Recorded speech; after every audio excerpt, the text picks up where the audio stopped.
ध्यान से दीजिए।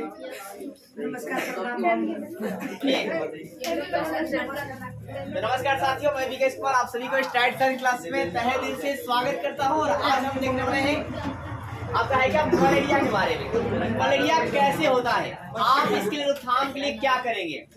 तो सबसे पहले बात करते हैं, देखिए मलेरिया किसे होता है। तो मलेरिया जो है आपका मादा एनोफिलिस मच्छर के काटने से होता है। अब दूसरी बात ये रखेंगे, जब मादा एनोफिलिस मच्छर किसी इंसान को काटेगा तो उसमें प्लाज्मोडियम परजीवी पाया जाता है, उसके लार्वे। वो प्लाज्मोडियम परजीवी क्या होगा, उस मनुष्य के शरीर के माध्यम से आरबीसी में और यकृत में चला जाएगा। और जब आरबीसी में चला जाएगा तो उसकी आरबीसी का आकार बढ़ने लगेगा, और आरबीसी का आकार और संख्या जब बढ़ेगी तो आरबीसी कमजोर हो जाएगा। और जैसे आरबीसी कमजोर होगा वो आपका है क्या फूट जाएगा। अब फूटेगा तो उसमें से विषैला पदार्थ निकलेगा जिसका नाम होगा हीमोजाइन। हीमोजोइन या क्या जी, हीमोजाइन। इस हीमोजोइन पदार्थ विषैला कारण क्या होगा कि आपको बहुत ज्यादा तेज बुखार जो है आएंगे।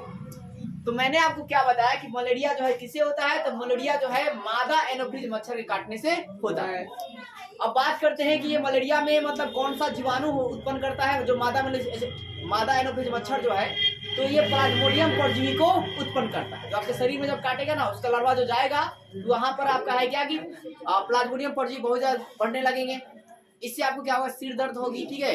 फिर आपको क्या हो सकता है, तो आपको तेज बुखार आएगा, ठीक है, कंपन होंगे इत्यादि होंगे। तो फिर से बात सुनिए, यह मादा एनोफिलिस मच्छर के काटने से होता है।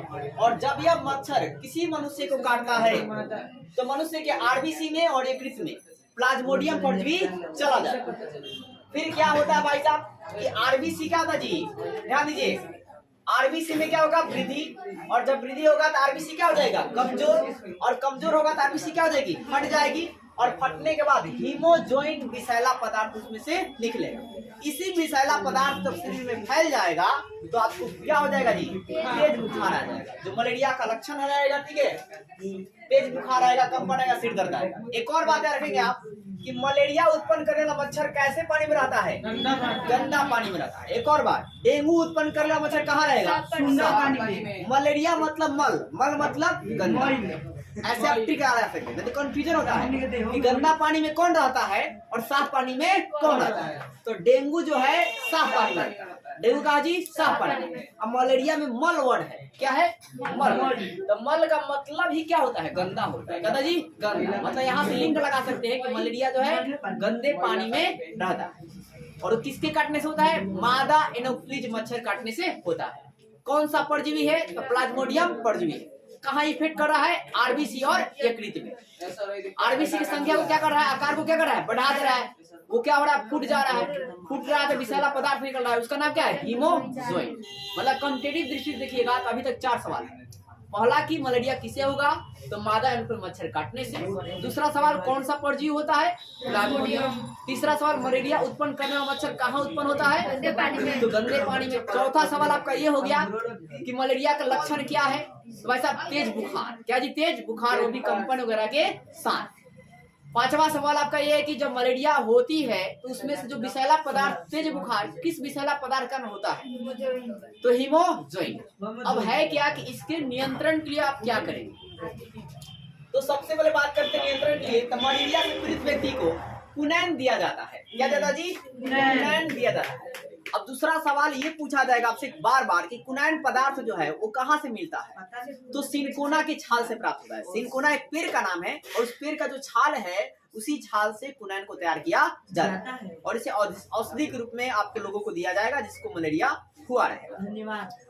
मतलब उसकी दवा आएगी। फिर इसके बाद आपका क्या होते हैं, CDRI मतलब central drugs research institute, Lucknow में है। सेंट्रल ड्रग्स रिसर्च क्या जी, इंस्टीट्यूट। लखनऊ के वैज्ञानिकों ने क्या किया, एक मेडिसिन तैयार किया। उस मेडिसिन का नाम, मतलब मेडिसिन को कहाँ से तैयार किया, आर्टेमिसिया पौधा से। किस पौधा से, आर्टेमिसिया पौधा से। और उस मेडिसिन का नाम क्या था, आर्थिथर। क्या नाम था जी, आर्थिथर पदार्थ नाम को निकाला और इसी पदार्थ जो मलेरिया के दवा में काम करता। तो आपने फिर यहाँ पर क्या बात है, नियंत्रण में क्या देखा कि मलेरिया से जो पीड़ित व्यक्ति होते हैं उनको कुनैन दिया जाता है। क्या देते हैं, कुनैन। मतलब सवाल ये बन जाएगा कि मलेरिया से पीड़ित व्यक्ति को क्या दिया जाता है? कुनन दिया जाता है। दूसरा सवाल यहाँ ये हो गया कि मलेरिया से कुनन दिया जाता है, कुनन कहाँ से प्राप्त होता है? कोरोना के छाल से।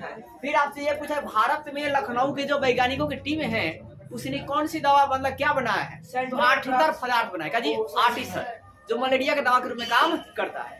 अब ये आर्टितर को किससे निकाला गया है? तो अंटेमिसिया पौधा से निकाला गया। अंटे क्या जी? अंटेमिसिया पौधे से निकालेंगे। फिर आप ये भी रखेंगे कि मलेरिया लोगों को मतलब बताने के लिए कि मलेरिया क्या है, कैसे होगा, इसका रोकथाम क्या है, इसका उपचार क्या है, ये सब बताने के लिए मलेरिया दिवस मनाया जाता है। कोई भी दिवस इसलिए मनाया जाता है ताकि लोगों को जागरूक किया जाए, उसके बारे में लोगों को बतलाया जाए। तो मलेरिया दिवस कब मनाते जी? 25 अप्रैल को मनाया जाता है ताकि लोगों को बताया जाए। अब देखिए रोकथाम, इसका कैसे रोकथाम किया जाएगा? तो आपको यहाँ पता है कि गंदे पानी से होगा, तो उसके अकॉर्डिंग में अपने ही बातों को, शब्दों को इसमें जोड़ दिया कि अपने आसपास जो भी गंदे पानी है उसका जमाव आप ना होने दें। अगर गलती से आपका मतलब है क्या कि जमाव होना अनिवार्य है, जमाव किसी न किसी कारण से हो जा रहा है, मान लीजिए हो जाता है, तो आप क्या करेंगे? उसमें आप क्या केरोसिन तेल डाल देंगे। तो केरोसिन तेल जब डाल देंगे ना, तो जो मलेरिया उत्पन्न करेला मच्छर है, ठीक है, मादा एनोफिलिस मच्छर, उसका जो मतलब क्या बोलते हैं, जो भ्रूण बनेंगे, जो अंड बनेगा, वो अंड हुई क्या हो जाएगा? मर जाएगा। क्या डालने से भाई साहब? केरोसिन डालने से। अब मान लीजिए आप केरोसिन का व्यवस्था नहीं कर सकते हैं, तो उसमें कई मछलियां जो आती है, डेंगू वगैरह, मांगुर वगैरह, उन मछलियों को उसमें छोड़ दीजिए। वो मछलियां सारे अंडे को क्या करेंगी? मच्छर के उस अंडे को खा जाएंगी, निगल जाएंगी, इससे भी पानी स्वास्थ्य क्लीन रहेगा। तो अंडा दूसरी बात आप क्या करेंगे? उसमें आप मतलब क्या करते हैं? साफ सुथरा करके रख सकते हैं। बात ये हो गया। और चौथी बात आप ये है कि डीडीटी का छिड़काव कराएंगे। डीडीटी का फुल फॉर्म क्या है? डाइफेनिल ट्राइक्लोरोइथेन। डीटी का फुल फॉर्म क्या है? डाइफेनिल ट्राइक्लोरोइथेन। तो आप डीटी का फुल फॉर्म याद रखें, क्या होता है? सरसों के तेल, क्लोरो डाइफेनिल, हलवा खाने का मन है, ट्राइक्लोरो। तो डीटी का फुल फॉर्म क्या है? Dichloro diphenyl trichloroethane. और देखिए इस डीडीटी का छिड़काव है ना, मलेरिया ना हो इसके लिए तो किया जाता है, लेकिन आपको बता दूं डीडीटी एक अनिम्नीकरणीय पदार्थ है। क्या सुना आपने? तो डीडी क्या जी? अनिम्नीकरणीय पदार्थ। अब अनिम्नीकरणीय पदार्थ किसे कहते हैं? वैसा पदार्थ जिसका जीव अपघटन नहीं कर सकते हैं उसे अनिम्नीकरणीय पदार्थ कहा जाता है, मतलब जिसे तोड़ा नहीं जा सकता। और निम्नीकरणीय पदार्थ उसे कहते हैं जिसे जीव जो चिरंजीवी होते हैं उसे तोड़ सकते हैं, उसका अपघटन क्या है? वो मिट्टी में गल सकती है, वो हवा में गल सकती है, तो उसको निम्नीकरणीय पदार्थ कहा जाएगा। और जो अनिम्नीकरणीय पदार्थ है जो आपका गल नहीं सकता, तो जो आपका डीडीटी है ना, ये प्लास्टिक जैसा ही मान के चलिए, बस एयर के रूप में। तो डीडीटी भाई साहब ये गलता नहीं है, इसलिए इसको अमेरिका की सरकार ने इसको बैन रखा कि डीडीटी क्या है? अनिम्नीकरणीय पदार्थ। साथ ही डीडीटी एक केमिकल रसायन है, डाइक्लोरो डाइफेनिल ट्राइक्लोरोइथेन, तो इससे वायु प्रदूषण भी होता है, इसलिए कई देशों में इसको बैन करके रखा गया। लेकिन भारत सरकार के मतलब जो कई इलाकों में आज भी डीडीटी का छिड़काव करवाया जाता है। बल्कि हमें भी थोड़ा अपडेट होना चाहिए और नई टेक्नोलॉजी की तरफ ध्यान देना चाहिए और नई चीजों को लाना चाहिए। कब यार ये डीडीटी एक और बात है, ये दोनों बात ना टेन के लिए इंपोर्टेंट है, आप याद रखेंगे। अनिम्नीकरणीय पदार्थ ये कई बार पूछा गया, डीडीटी क्या है? निम्नलिखित में पूछेगा ना, अनिम्नीकरणीय पदार्थ कौन है या किसका जैव अपघटन नहीं हो सकता, तो उत्तर होगा आपका डीडीटी या प्लास्टिक। प्लास्टिक ऑप्शन में है तो ठीक है, नहीं तो डीडीटी। ये क्या जी? अनिम्नीकरणीय पदार्थ है। अनिम्नीकरणीय क्या जी? पदार्थ है। डीडीटी क्या है? अनिम्नीकरणीय पदार्थ है। अब आगे बात देखिए साहब, अब है क्या कि मतलब मच्छर से बचने के लिए आप मच्छरदानी वगैरह लगा सकते हैं, तो आप लगाते भी हैं। आगे देखो साहब, केरोसिन तेल उस गंदे पानी में डाल दीजिएगा तो वहां पर क्या हो जाएंगे? वो सारे मच्छर के जो मतलब जो भी है अंडे वो मर जाएंगे मछली पालन से। अब ये तो हो गया हमारा मलेरिया। आप मलेरिया को एक बार विस्तारित रूप से शॉर्ट में एक बार फिर से समझिए। हमने क्या बताया कि मलेरिया जो है आपका मादा एनोफ्लिज मच्छर के काटने से होता है, और इस मच्छर में कौन सा परजीवी होता है? जब काटता है तो उसके लार से क्या जाएगा आपके बॉडी के अंदर? तो प्लाज्मोडियम परजीवी जाता है। अब वो प्लाज्मोडियम परजीवी कहाँ जाता है? तो हमने कहा कि वो आपके शरीर के आरबीसी और यकृत में जाता है और आरबीसी की संख्या को क्या करता है, बढ़ाए। अब जैसे आरबीसी की संख्या बढ़ जाती है तो क्या होता है, वो फूट जाता है, कमजोर होकर क्या होता है, वीक हो जाएगा, वीक फूट जाएगा। अब फूटेगा तो उसे विषैला पदार्थ निकलेगा जिसका नाम होगा हीमोजोइन। इसी हीमोजोइन पदार्थ के कारण क्या होगा, आपके शरीर में बहुत तेज बुखार आएगा और क्या आएंगे, सिर दर्द आएंगे, कंपन होगी, ये उसके लक्षण होंगे। और मलेरिया जो उत्पन्न करने वाला मच्छर है वो कहाँ उत्पन्न होता है, तो गंदा पानी से।